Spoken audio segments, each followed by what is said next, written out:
Star Wars: The Old Republic, a massively multiplayer online role-playing game, MMORPG for short, that was released in December of 2011, right around the same time I started this channel actually.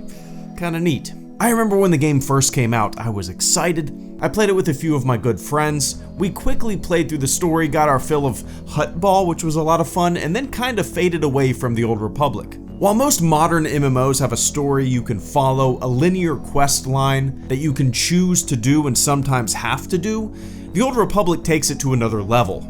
Different stories for different classes, dark side, light side, factions. It's a MMO if you choose to play it like an MMO, but you could play it like a single player game if you wanted to. Not interacting with players, not teaming up, just running from quest to quest, only cooperating with your NPC companion. You can absolutely do that. You could play it like another Knights of the Old Republic single player game if you wanted to.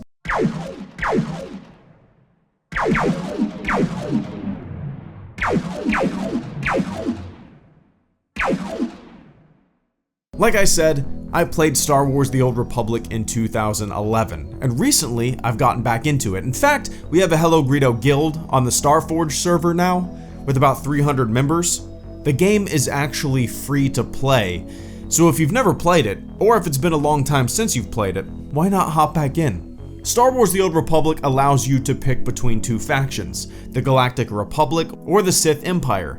But your character's individual morality is something that you as a player can manipulate by the choices that you make in the game. I've always thought this was a neat aspect of the game, showing that while you are stuck in a specific faction, the variety of individuals within each faction varies drastically. Not everyone is a do-gooder light side Jedi, not everyone is a maniacal dark side Sith. Since its release, there have been numerous expansion packs, and I haven't really played any of them, I don't think. So I can't really comment much on what's been added in the past 5 years or so. Like I said, I just hopped back into the game recently, and I'm just now figuring out what's been added since I last played. The base game, the free-to-play game, is a ton of fun. It's a simple MMO done right. Story-heavy, enjoyable PvP arenas, and enjoyable PvP and PvP zones.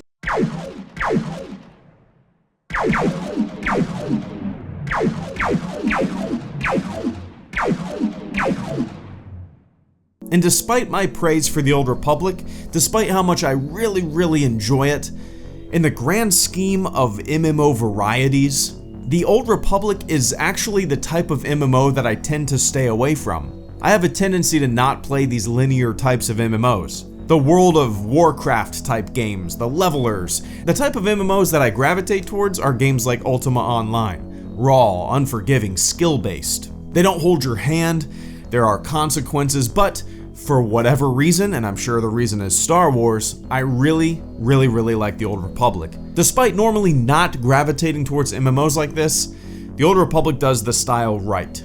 There are huge world bosses that you and your guild can fight, or random people can take them down with you. Your guild can have a base, a stronghold, a big-ass spaceship that you can all hang out on. I'm telling you, if you're like me and haven't played the Old Republic in a long time, it's worth checking out again. You could do what I did. When I first played the game in 2011, I created a Galactic Republic character, and this time around I went with a Sith Empire character, just to see a different side of the game that I've never seen before. Star Wars: The Old Republic was an extremely ambitious project. In 2012, Guinness World Records recognized The Old Republic as the largest entertainment voiceover project ever, with over 200,000 lines of recorded dialogue. It's still being added to, the game is still expanding, the game is still growing. And it's interesting to see these little gems from the past live on. They ebb and flow. People come back to them, whether out of nostalgia, just to take a little peek, or wanting to give it another playthrough.